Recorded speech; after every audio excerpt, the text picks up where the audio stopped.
Puji nama Tuhan.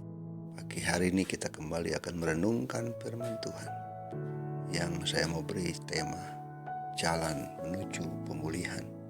Dalam firman Tuhan 2 Korintus pasal yang ke-1 ayat yang ke-4 dikatakan, yang menghibur kami dalam segala penderitaan kami, sehingga kami sanggup menghibur mereka yang berada dalam bermacam-macam penderitaan dengan penghiburan yang kami terima sendiri dari Allah.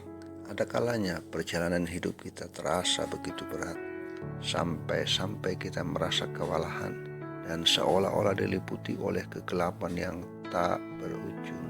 Setiap kita merasakan masa-masa yang sulit, kita pernah merasakan situasi-situasi yang sangat kritis yang kelam diizinkan terjadi dalam kehidupan kita.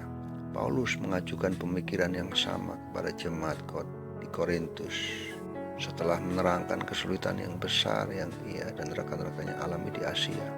Paulus ingin jemaat di Korintus memahami bagaimana Allah bisa memakai momen terkelam yang mereka alami.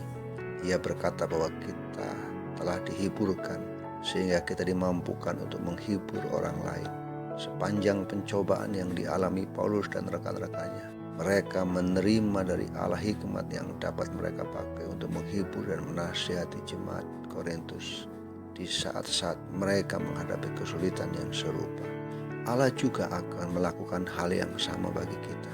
Apabila kita bersedia mendengarkannya, Dia akan memakai setiap pencobaan, kesulitan, pergumulan kita dan mengajari bagaimana kita dapat memakai hikmat yang kita terima itu untuk melayani sesama kita. Apakah kita sedang dalam keadaan masa-masa yang kelam hari-hari ini? Kiranya perkataan pengalaman Paulus menguatkan kita. Percayalah bahwa Allah sedang mengarahkan langkah kita, dan Dia juga mengukir kebenarannya di dalam hati kita sehingga kita dapat membagikannya kepada orang lain. Apa yang sedang kita hadapi ketika orang lain juga sedang menghadapi kesulitan yang serupa. Kita pernah mengalaminya dan kamu tahu jalan menuju pemulihan. Artinya, apapun yang Tuhan izinkan terjadi dalam hidup kita, itu sebuah pengalaman yang bisa kita pakai untuk kita bagikan bagi orang lain, sehingga orang lain pun mengalami pemulihan. Mereka tahu jalan menuju pemulihan. Mari kita terus berdoa, biarkan lewat hidup kita ada banyak orang yang terluka, ada banyak orang yang mengalami kesulitan, mengalami jalan pemulihan karena hidup kita. Di masa-masa sukacita, jangan lupakan hikmat yang kamu terima di masa-masa yang kelam. Biarkan firman Tuhan hari ini memberkati hidup kita.